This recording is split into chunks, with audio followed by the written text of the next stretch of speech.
Sir, ഇവിടെ ശ്രീ ശംസുദ്ദീൻ അവതരിപ്പിച്ച അടിയന്തര പ്രമേയത്തിൻ്റെ ചർച്ചയാണ്. സാർ, ഈ ചർച്ചയിൽ അപ്പുറത്ത് നിന്ന് പറഞ്ഞുകൊണ്ട് ഇരിക്കുന്നത് അവർ കേരളത്തിൽ എന്നല്ല, അവർ ചരിത്രത്തിൽ മലപ്പുറം ജില്ലയെ സംബന്ധിച്ചാണെങ്കിലും ശരി, ന്യൂനപക്ഷങ്ങളോടുള്ള നിലപാടിൻ്റെ കാര്യത്തിൽ ആയാലും ശരി, അതുപോലെ തന്നെ ഒരു നല്ല മതേതര നിലപാട് എടുക്കുന്ന കാര്യത്തിൽ ആയാലും ഒക്കെ ശരി, കറകളഞ്ഞ നല്ല ചരിത്രമുള്ള ഒരു പാർട്ടിയാണ് ഞങ്ങളുടേത് എന്നാണ് അവർ പറഞ്ഞുകൊണ്ടിരിക്കുന്നത്. സർ, എന്നിട്ട് എന്തേ ഇപ്പോൾ ഇങ്ങനെ എന്നാണ് എനിക്ക് ചോദിക്കാനുള്ളത്. ആയിരിക്കാം മലപ്പുറം ജില്ല EMS കൊടുത്തതാണ് എന്ന് ഇത് പറഞ്ഞ് ആരെങ്കിലും ഡിസ്പ്യൂട്ട് ചെയ്തോ? ആ മന്ത്രിസഭയിൽ ഞങ്ങളുണ്ടായിരുന്നല്ലോ. ഞങ്ങൾ ആവശ്യമായിരുന്നു. അന്ന് CH ഉണ്ടായിരുന്നു, അഹമ്മദ് ഗുരുക്കളുണ്ടായിരുന്നു. ഞങ്ങളുടെ ആവശ്യമായിരുന്നു ആ പിന്നോക്ക പ്രദേശങ്ങളൊക്കെ കൂട്ടി യോജിപ്പിച്ചുകൊണ്ട് ഒരു ഒരു ഒരു ജില്ല വേണം എന്നുള്ളത്.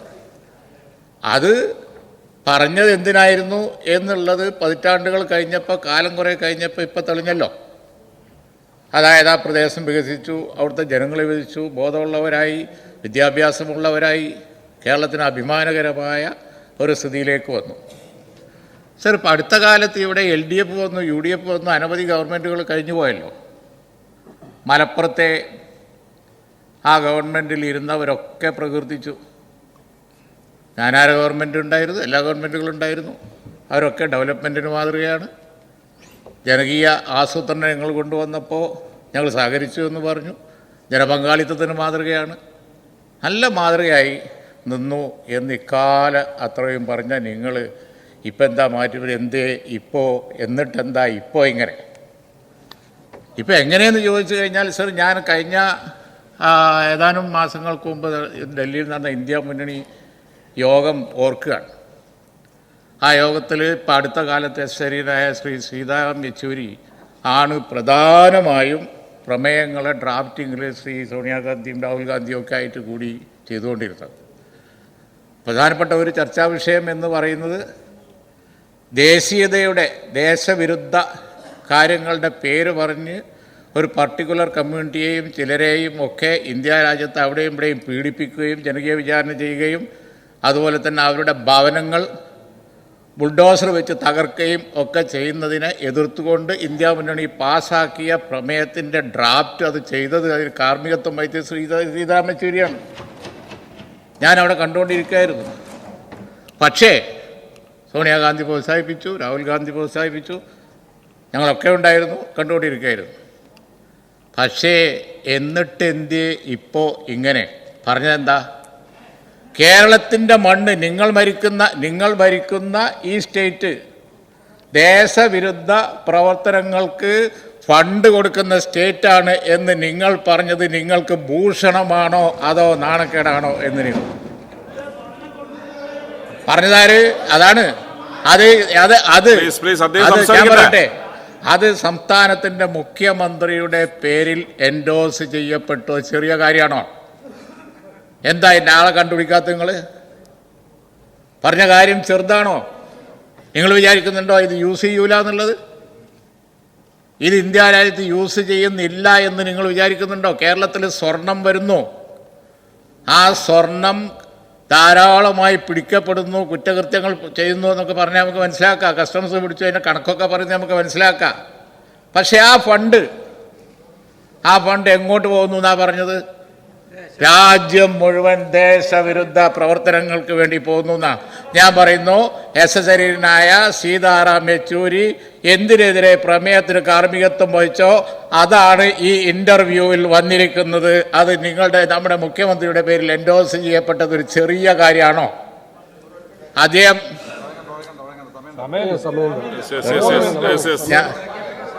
LDF കൺവീനറല്ലേ? അങ്ങ് സംസാരിക്കുന്നത് ഹിന്ദുവിൽ വന്നിട്ടുള്ള ഒരു ലേഖനത്തിൽ ഒരു അഭിമുഖത്തിൽ വന്ന ഒരു പരാമർശമാണ്. ഹിന്ദു പത്രം തന്നെ അതിൽ ഖേദം പ്രകടിപ്പിക്കുകയും ബഹുമാനപ്പെട്ട മുഖ്യമന്ത്രി പറഞ്ഞ കാര്യങ്ങളുടെ പുറത്ത് ചില കാര്യങ്ങൾ ആഡ് ചെയ്തു എന്നുള്ളത് അവർ തന്നെ ഖേദം പ്രകടിപ്പിച്ച് പറഞ്ഞു. അപ്പൊ അതൊരു നിലപാടായിട്ട് അങ്ങനെ നിഷേധിക്കപ്പെട്ട ഒരു പ്രശ്നം ഇങ്ങനെ വ്യാഖ്യാനിക്കുന്നത് ശരിയാണോ? നിങ്ങൾ ഭരിക്കുന്ന ഈ കേരളത്തിന്റെ മണ്ണ് ദേശവിരുദ്ധ പ്രവർത്തനത്തിന് ഫണ്ട് ചെയ്യുന്ന സ്ഥലമാണ് എന്ന BJPയുടെ ക്യാമ്പയിൻ കേരളത്തെക്കുറിച്ച് അങ്ങനെയാണല്ലോ പറയുന്നത്. മലപ്പുറത്തെ കുറിച്ചല്ല, കേരളത്തെക്കുറിച്ച് യോഗി ആദിത്യനാഥ് പറഞ്ഞുകൊണ്ടിരിക്കുന്നതാണ്, അവരൊക്കെ പ്രചരിപ്പിച്ചുകൊണ്ടിരിക്കുന്നതാണ്, കേരളം അതാണെന്നാണ്.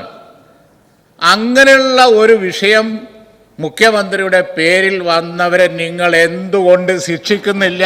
അവരെ നിങ്ങൾക്ക് എന്തുകൊണ്ട് നടപടിയെടുക്കുന്നില്ല? ഇതിന്റെ ഫാർ റീച്ചിങ് ഇഫക്റ്റ് ചെറുതാണെന്ന് നിങ്ങൾ കരുതുന്നുണ്ടോ? ഇതിന് ഫാർ റീച്ചിങ് ഇഫക്റ്റ് ഉണ്ട്. ഇതിന് ഇപ്പൊ തന്നെ ഹരിയാനയിൽ ഇന്ത്യ മുന്നണി ജയിക്കുമെന്ന് വിചാരിച്ചു. എന്ത് പ്രചരണം? AC എന്ന് അറിഞ്ഞൂടാ. ഈ പ്രചരണം, ഈ വെപ്പൺ BJP ഇന്ത്യ ഒട്ടാകെ കൊണ്ടു നടക്കുന്ന വലിയൊരു വെപ്പണാണ്. ആ വെപ്പണാണ് നിങ്ങൾ ഹിന്ദുവിന്റെ ഇന്റർവ്യൂവിൽ അവർക്ക് കൊടുത്തത് എന്ന് പറയാതിരിക്കാൻ വയ്യ. വലിയ ഗൗരവമുള്ള വിഷയമല്ലേ അത്? അതിങ്ങനെ ലാഘവത്തോടു കൂടി നിങ്ങൾ വിട്ടിരിക്കുകയാണ്.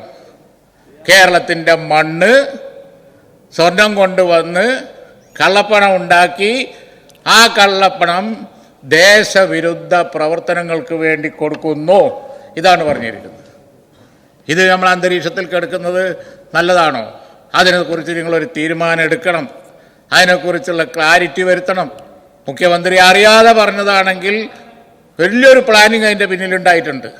ഇലക്ഷൻ നടന്നുകൊണ്ടിരിക്കുന്ന സമയത്ത് ഈ ഏജൻസിയുടെ പിന്നിൽ എന്തോ നടന്നിട്ടുണ്ട്. അതാണ് ഇംഗ്ലീഷ്, അത് അവർ ഉപയോഗിച്ചിരിക്കുകയാണ്. ഞാനത് മുഖ്യമന്ത്രി അറിഞ്ഞുകൊണ്ട് ഇങ്ങനെ കൊടുത്തു എന്നല്ലല്ലോ പറയുന്നത്. എങ്കിൽ അതിൻ്റെ പിന്നിൽ നടന്നിരിക്കുന്ന വിഷയം എന്താണ്? BJP അത് വൻതോതിൽ ഉപയോഗിക്കുന്നു. ഇന്ത്യ മുന്നണിയിൽ ഇപ്പോൾ അടുത്ത കാലത്ത് വന്ന ബുൾഡോസിങ്ങിനെ പറ്റിയും ആൾക്കൂട്ട കൊലയെ പറ്റിയും പല സ്ഥലത്തും മണിപ്പൂരിലും അതുപോലെ തന്നെ ബാക്കിയുള്ള സ്ഥലത്തും ഒക്കെ നടക്കുന്ന കൃത്യങ്ങളെ പറ്റി പറഞ്ഞ ആ പ്രമേയത്തിനെതിരാണ്. രണ്ടാമത്തെ ഒരു വിഷയം കൂടി പറയാതിരിക്കാൻ പറ്റില്ല. 2 മിനിറ്റ് കൂടി. അതായത് ശ്രീ കരിപ്പൂരിൽ സ്വർണം വരുന്നു. അതിനൊരു മതപരമായ അടിസ്ഥാനം കൊടുത്തത് ശരിയാണോ? ഇന്നലെ ശ്രീ ഗോവിന്ദ മാഷ് അത് ഒരു വിധത്തിൽ നിഷേധിച്ചു. നിങ്ങളനുകൂലിക്കുന്ന മതസംഘടനകളില്ലേ? നിങ്ങൾക്ക് വോട്ട് ചെയ്യുന്ന ആ മതത്തിൽപ്പെട്ടവരില്ലേ? ഇതിനെന്തിനാ ഒരു മതപരമായ അടിസ്ഥാനം കൊടുത്തത്? അതിനൊരു മതപരമായ അടിസ്ഥാനത്തിൽ ആ ചർച്ച ഞാൻ പറഞ്ഞതാ. മലപ്പുറം എന്നുള്ളത് ഇപ്പോൾ ടേം ചെയ്ത് ചർച്ച ചെയ്യാം. മലപ്പുറം ഇവിടെ ചർച്ചയായ പല ഘട്ടങ്ങളുണ്ട്. പക്ഷേ ഇപ്പോൾ മലപ്പുറത്തെക്കുറിച്ച് ഈ ചർച്ച നിങ്ങൾ കൊണ്ടുവന്നാണ്. അത് മോശമായി. പിന്നെ ഞാൻ പറയാം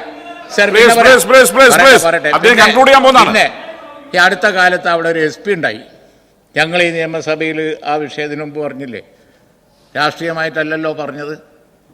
പെയിൻറ്റിങ് വർക്ക് എടുത്ത് നടക്കുന്ന ഒരാളാണ് ഈ താമർ ജിഫ്രി എന്ന് കേൾക്കുമ്പോൾ ഏതാണ്ട് വലിയ ആളാന്ന് വിചാരിക്കണ്ട. തൊഴിലാളിയാണ്, ഒരു പണിയില്ലാതെ നടക്കുന്നവനാണ് ആ തല്ലിക്കൊന്ന താമർ ജിഫ്രി. അയാളുടെ ജ്യേഷ്ഠൻ എന്ന് പറഞ്ഞാൽ അന്വേഷിച്ചാൽ മതിയല്ലോ. ഞങ്ങളെ പാർട്ടിക്കാരനൊന്നുമല്ല, അങ്ങനെ നടക്കുന്ന ഒരു തൊഴിലാളിയാണ്. എന്തൊരു ക്രൂരത കാണിച്ചത്. അയാൾ അവിടുന്ന് ഉടനെ ട്രാൻസ്ഫർ ചെയ്യണം ഞങ്ങളോട് പറഞ്ഞു. ഞാനിവിടെ വന്നത് സംസാരിക്കുകയുണ്ടായി. പക്ഷേ പിൽക്കാലത്ത് നടന്ന സംഭവവികാസങ്ങൾ ഇത്ര കേസ് പിടിക്കണം, അത് ഇത്ര എണ്ണം മയക്കുമരുന്നായിരിക്കണം, കുറ്റകൃത്യങ്ങൾ വർദ്ധിപ്പിക്കാൻ ബൈക്കിൻ്റെ പിന്നിൽ പോയാൽ മതി, അതിനൊരു കേസ് നമ്പർ വർദ്ധിപ്പിച്ച് ഇതൊരു പ്ലാനിങ് നടക്കുന്നുണ്ടെന്ന് ഞങ്ങളന്ന് പറഞ്ഞില്ലേ? അത് നിങ്ങൾ ശ്രദ്ധിച്ചോ? എന്തിനാ മലപ്പുറം ജില്ലയെ ക്രൈമുകൾ കൂടുതലാണ് എന്ന് ആക്കി? അതിൻ്റെ പിന്നിൽ എന്തോ ഒരു പ്ലാനിങ് ഉണ്ട്. അതാണല്ലോ അദ്ദേഹം. രണ്ട് മിനിറ്റ്. വ്യത്യസ്തമായ കാര്യമാണ്. ഈ കണക്കുകൾ അനുസരിച്ച് മലപ്പുറം ജില്ല എന്നുള്ളത് ഒന്നാമതാക്കി എന്നാണ് അങ്ങ് പറഞ്ഞത്.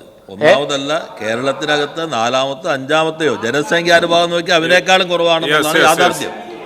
ആ യാഥാർത്ഥ്യത ഈ സുജിദാസ് അവധി കഴിഞ്ഞിട്ട് പിന്നെയും കുറേ കാലം അവിടെ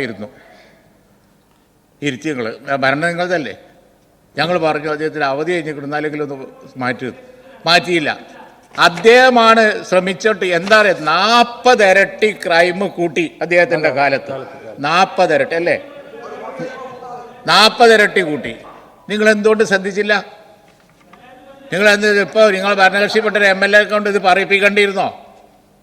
നിങ്ങൾ എന്തുകൊണ്ട് ശ്രദ്ധിച്ചില്ല? വലിയ അനീതി നടന്നു, അത് വസ്തുതയാണ്. അതൊക്കെ പോട്ടെ സർ, ഇപ്പോൾ ഈ ദേശവിരുദ്ധത്തിന് പടം വരുന്നൊരു സ്ഥലമാണ്. ആ നിലയിൽ മലപ്പുറത്തെ ടേം ചെയ്യേണ്ട വല്ല ആവശ്യം നിങ്ങൾക്കുണ്ടോ? ഈ പറഞ്ഞതുപോലെ ജില്ലകൾ കൊടുത്താണ്, ഞങ്ങളെ ചരിത്രം ഇന്നതാണ്, മതേതരത്വമാണ്. ഞങ്ങളാരെങ്കിലും അതിൽ ഡിസ്പ്യൂട്ട് ചെയ്തോ? ഇല്ലല്ലോ, നമ്മൾ ഒന്നിച്ചിരുന്ന് കൊടുത്താൽ. പക്ഷേ ഇപ്പം എന്തേ ഇങ്ങനെ? ഇപ്പം ഇത്തരത്തിലുള്ള ഒരു പ്രചരണത്തിന് വേണ്ടി എന്താ കാർഡ് മാറ്റി കളിക്കുകയാണോ? കാർഡ് മാറ്റി ഏത് നയമെടുക്കാനും നിങ്ങൾക്ക് സ്വാതന്ത്ര്യമുണ്ട്. പക്ഷേ ഇന്ത്യ രാജ്യത്ത് BJP വലിയ തോതിൽ ഉപയോഗിച്ചുകൊണ്ടിരിക്കുന്ന ഒരായുധമാണ് നിങ്ങളെടുത്ത് പ്രയോഗിക്കുന്നത് എന്ന് മറക്കരുത് എന്നാണ് ഈ സന്ദർഭത്തിൽ എനിക്ക് പറയാനുള്ളത്. അത് ഫാർ റീച്ചിങ് ഇഫക്റ്റ് ഉണ്ടാക്കും. അതുകൊണ്ട് അത് തിരുത്തണം എന്നാണ് സർ. അതിന് വലിയ ഉദ്യോഗസ്ഥന്മാർ പിന്തുണ കൊടുത്തതും ജനാധിപത്യം ഒരു തെരഞ്ഞെടുത്ത നിങ്ങളുടെ ഗവൺമെൻറ് അതിന് പിന്തുണ കൊടുത്തതും കേരളത്തിലല്ല, ഇന്ത്യയിൽ മുഴുവൻ ഇന്ത്യ മുന്നണിക്ക് വരെ ക്ഷീണം ഉണ്ടാക്കും. അതുകൊണ്ട് ആ നയം തിരുത്തണം എന്നാണ് സർ ഈ സന്ദർഭത്തിൽ എനിക്ക് പറയുന്നത്.